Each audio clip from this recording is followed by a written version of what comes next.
शुरू करें। 21 तारीख का आह्वान क्या है, क्या सोच समझ कर क्या है भारत बंद का आह्वान?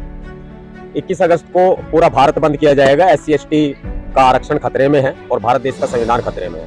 ऐसा लग रहा है कि जैसे सुप्रीम कोर्ट नहीं चला रहे, वो संसद चला रहे हैं। इससे अच्छा ये होता कि वो अपना इस्तीफा देते और सीधे बीजेपी में शामिल हो जाते और बीजेपी में शामिल होकर चुनाव जीतते, फिर आकर के आप SC ST के आरक्षण को खत्म करते। ये किया जाता है। 21 अगस्त को पूरा भारत बंद होगा। कश्मीर से लेकर कन्याकुमारी तक पूरा भारत बंद किया जाएगा और पूरे बहुजन समाज का ये आह्वान है। पूरा बहुजन समाज इसमें इकट्ठा होकर अपने SC ST आरक्षण की रक्षा करेगा। लेकिन इसमें क्या गलती नजर आ रही है आपको, जो फैसला आया सुप्रीम कोर्ट? देखिए, सबसे बड़ी बात तो ये है कि इसमें जो हम बहुजन समाज के लोग हैं, संविधान का आर्टिकल 341 ये कहता है अनुसूचित जाति जनजाति की जो सूची होगी वो राष्ट्रपति तैयार करेंगे और उसी के आधार पर उनको आरक्षण मिलेगा। जब अनुसूचित जाति जनजाति को आरक्षण मिल रहा है तो ऐसे में उनमें बंटवारा करना कहां तक जाएगा? ऐसे में तो हमें बांट दिया गया है। वही बात होगी, फूट डालो और राज करो। अब हम लोगों को बांट दिया जाएगा। चमार, जाटव, वाल्मीकि, भाणक, सब SC ST की जातियां जो है वो अलग अलग बांट दी जाएंगी। उससे अच्छा ये होता कि जब अनुसूचित जाति जनजाति का आरक्षण जैसे पहले था वो उसी की तरह रहना चाहिए। उसमें सबको बराबर के अधिकार मिल रहे हैं। एक जाति ज्यादा खा रही है, इस वजह से किया जा रहा है, कुछ जातियों को नहीं मिल पा रहा है। ये सिर्फ कहने की बातें हैं और सिर्फ आपस में लड़ाने की बातें हैं। सुप्रीम कोर्ट आपस में लड़ाने का काम कर रहा है। हमें भारत देश के संविधान को बचाना है, इस आरक्षण को बचाना है और ये सिर्फ हमें मूर्ख बनाने का काम किया गया है। अब SC A SC B ये सब बना करके सबसे बड़ी बात ये कि आपने एक बार विधानसभा या लोकसभा का चुनाव लड़ लिया तो आरक्षित सीट पर लड़ लिया, आप दोबारा लड़ नहीं पाएंगे। आपका बच्चा एक बार नौकरी लग गया, दोबारा नौकरी नहीं लगेगा। सीधा सा हिसाब किताब ये है। जो लोग ये कोटे में कोटा जो दे रहे हैं ना, जिन लोगों को आरक्षण नहीं मिल रहा है या जो फर्जी सर्टिफिकेट SC ST के बना करके जो नौकरी पा रहे हैं, स्वर्ण जाति के लोग जो हैं, वो लोग इसका फायदा उठाएंगे। तो जो दलित समाज के लोग हैं वो तो समर्थन कर रहे हैं, जैसे वाल्मीकि समाज है वो तो समर्थन। 2 अप्रैल से भी बड़ा ये महा आंदोलन होगा और 2 अप्रैल को भी, जब 2 अप्रैल का आंदोलन हुआ तो भी ऐसे लोगों ने जो बीजेपी के समर्थक लोग हैं, RSS के एजेंट लोग हैं, ऐसे लोगों ने 2 अप्रैल का भी विरोध किया था। अब 21 अगस्त का विरोध किया जाएगा। लेकिन ये समाज बहुत मजबूत समाज है। यह समाज हर तरह से अपने मान सम्मान स्वाभिमान वर्चस्व को बचाने के लिए भारत बंद करके दिखाएगा। लेकिन लोग कह रहे हैं कि चमार, जाटव, मीणा ही जो है मलाई मार रहे हैं, बाकी जातियां इसमें नहीं आएंगे, इस दायरे में भी तक नहीं। उनको इसमें मौका मिलना चाहिए। अभी चमार, जाटव, वाल्मीकि, अदर जितनी भी जातियां हैं, ये सारी जातियां अनुसूचित जाति जनजाति वर्ग में आती है कि नहीं आती है? आती है ना। तो किसने मना किया है कि आप आरक्षण मत लो? जब आदमी व्यक्ति पढ़ के जब आगे जाता है तो ओबीसी बात है, उसको आरक्षण मिलेगा ही मिलेगा। कौन सा ऐसा व्यक्ति है जो वाल्मीकि है और चमार जाटव है जिसका SC ST का सर्टिफिकेट नहीं बना हुआ है? सबका अनुसूचित जाति जनजाति प्रमाण पत्र बना हुआ है। किसी को लेने के लिए मना नहीं है। ये सिर्फ बीजेपी ने अपना जो इनका SC सेल है उसको मजबूत करने का काम किया और आरक्षण ये समझ लो रोक दिया गया पैरों पर। आरक्षण खत्म हो चुका है।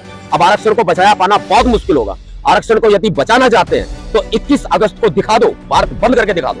पूरे देश के बहुजन समाज से ये मेरा आह्वान है कि आप 2 अप्रैल से भी बड़ा आंदोलन खड़ा करके दिखा दो। मनुवादी सरकार की चूल्हे हिलनी चाहिए। 21 अगस्त भारत बंद होगा, मतलब होगा। दुनिया की कोई ताकत, मनुवादी ताकत इस भारत बंद को होने से नहीं रोक सकती। 1975 से ये सरकारें जो प्रयास कर रही हैं कि गरीब जातियों को आरक्षण दिया जाए SC ST में, लेकिन हाई कोर्ट हो चाहे सुप्रीम कोर्ट हो, सब डिनाई करती है इस मामले को। जो भी सरकार रही है इस देश के अंदर, आरक्षण के नाम पर उन्होंने राजनीति की है। अन्यथा आरक्षण को यदि 9वीं अनुसूची में डाल दिया जाएगा तो आरक्षण का बचाव हो जाएगा। और भीम सेना की पुरजोर मांग है, नवाब सतपाल तंवर और पूरे बहुजन समाज की पुरजोर मांग है कि आरक्षण व्यवस्था को आप 9वीं अनुसूची में डालकर इससे सुरक्षित करें।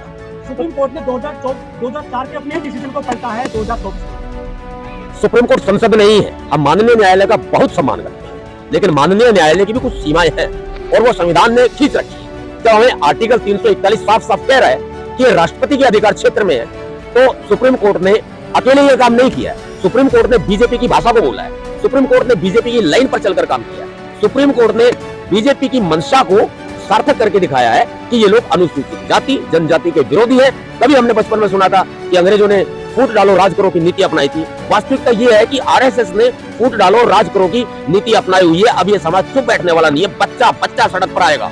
21 अगस्त को संपूर्ण भारत बंद होगा। भारत मतलब भारत बंद। दलितों को बांटने की कोशिश की जाती है। दलितों को पूरी तरह से बांटा जा रहा है। दलितों को बांट दिया गया सरकार के द्वारा। दलितों को अलग अलग बांट दिया गया, फूट डाली गई है।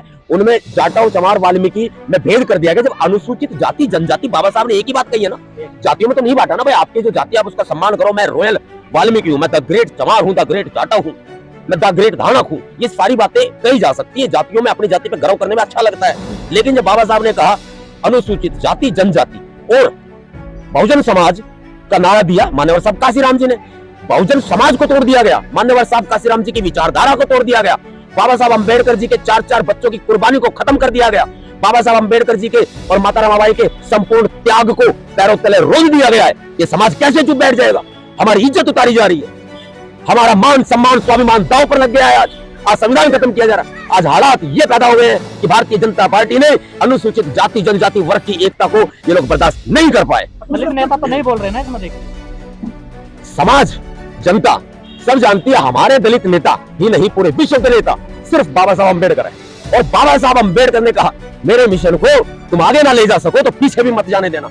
आज मैं खड़ा हूं सीना तान के, और मैं अपने समाज से उम्मीद करता हूं कि घरों से बाहर निकलेंगे और सीना तान कर निकलेंगे, क्योंकि ये कौम रॉयल कौम है, ये कौम बहादुर कौम है। भीमा कोरेगांव की लड़ाई लड़ी है इस कौम ने। अब चुप बैठने वाले नहीं है, अपने अधिकारों के लिए छीनने पड़ेंगे। अब कुछ वाल्मीकि संगठनों ने इस डिसीजन का स्वागत किया है और उन्होंने 21 तारीख के भारत बंद को उन्होंने निष्क्रिय करते हुए कहा कि हम इसमें एससी समाज के साथ नहीं है। जब गाली दी जाती है ना, चूड़े चमार कहकर के गाली दी जाती है, और ऐसे चंद लोग हो सकते हैं। आपको मालूम होना चाहिए जब 2 अप्रैल का भारत बंद हुआ था तब भी बीजेपी की आईटी सेल ने, आरएसएस के एजेंटों ने इस तरह के काम किए थे कि 2 अप्रैल भारत बंद का विरोध किया था। अब इसमें भी मैं आपको बता देता हूँ, इसमें भी स्पष्ट तौर पर है आरएसएस के एजेंट सामने आकर के चोला उड़े हुए हैं और वो इसका विरोध कर रहे हैं। 21 अगस्त को भारत बंद होगा। राज्य को सूची बनाने का अधिकार है? नहीं, राज्यों को सूची बनाने का कोई अधिकार नहीं है। अगर अधिकार आप देना चाहते हैं तो जातीय जनगणना करवाएं ना, अगर हिम्मत है तो। और मैं एक बात और कहना चाहता हूँ, एससी में सुप्रीम कोर्ट में बैठे हुए सारे जज जो हैं उनकी जाति का पता निकालिए, खंगालिए उनकी जाति को। और मैं सबसे बड़ी बात कहता हूँ, मैं बाबा साहब अंबेडकर का बच्चा हूँ, मैं अपना डीएनए टेस्ट कराता हूँ। मैं अगर इस देश का मूल निवासी नहीं हूँ तो मुझे भारत से बाहर निकाल देना। और आप 7 जज में से 6 जज सुप्रीम कोर्ट के, उनका डीएनए टेस्ट करा लो। हम माननीय मिलोर का, जज साहब का बहुत सम्मान करते हैं, न्यायपालिका न्याय व्यवस्था का बहुत सम्मान करते हैं, जजों का बहुत सम्मान करते हैं, लेकिन जब बात हमारी इज्जत पे आ जाएगी तो फिर ऐसे में हम खुलेआम ये कहेंगे कि सुप्रीम कोर्ट के जो 6 जज हैं वो अपना डीएनए टेस्ट कराए और मैं नवाब सतपाल तंवर अपना डीएनए टेस्ट कराता हूं। यदि मैं भारत का मूल निवासी रहूंगा तो मैं भारत में रहूंगा, यदि आप भारत के मूल निवासी नहीं पाए गए तो आप भारत छोड़ दीजिएगा। तो भैया याचिका भी तो आप लोगों ने डाली है, कोई ओपी शुक्ला करके जिसने याचिका डाली है 2005 में, हुसैन रमेश भंगी जी जो वाल्मीकि समाज से, उनका नाम प्रमुखता से निकलता आ रहा है। इन्होंने याचिका डाली कि हमारा जो आरक्षण है अलग करो 80 से। देखिए, याचिकाकर्ता फैसला नहीं देता, मतलब वकील भी फैसला नहीं देता। मांग उठिए तभी तो फैसला। मैं एक बात बताता हूँ, याचिकाकर्ता फैसला नहीं देता, वकील भी फैसला नहीं देता। फैसला देने का काम जज साहब का है। जब हमारे जज साहब ही नहीं है, सबसे पहले तो सुप्रीम कोर्ट ऑफ इंडिया में बैठे हुए जज साहब खुद आरक्षण छोड़े। वो कॉलेजियम व्यवस्था के तहत आरक्षण लेकर बैठे हुए हैं, आरक्षण से भर्ती होते हैं, तमाम उनको अधिकार मिले हुए हैं। सबसे पहले वो आरक्षण छोड़े, बंटवारा करे, हाईकोर्ट के वकीलों में, डिस्ट्रिक्ट कोर्ट के वकीलों में बंटवारा करे और बंटवारा करके फिर आए। फिर हम देखते हैं कि कॉलेजियम व्यवस्था से चुने हुए जज ज्यादा प्रभावी होते हैं, शिक्षित होते हैं, या फिर ज्ञानी होते हैं, या फिर वो जो समाज से उठ के आते हैं। उसमें SC ST का एक भी व्यक्ति नहीं था। हम कैसे इस फैसले को सही मान लें? किस तरह को कहा भारत बंद होगा भाई? पूरे भारत में मेरी अपील है, आज मेरी अपील है पूरे बहुजन समाज से कि अपने घरों से बाहर निकलकर अपने जिला मुख्यालयों पर जाएं और जाकर आप जो है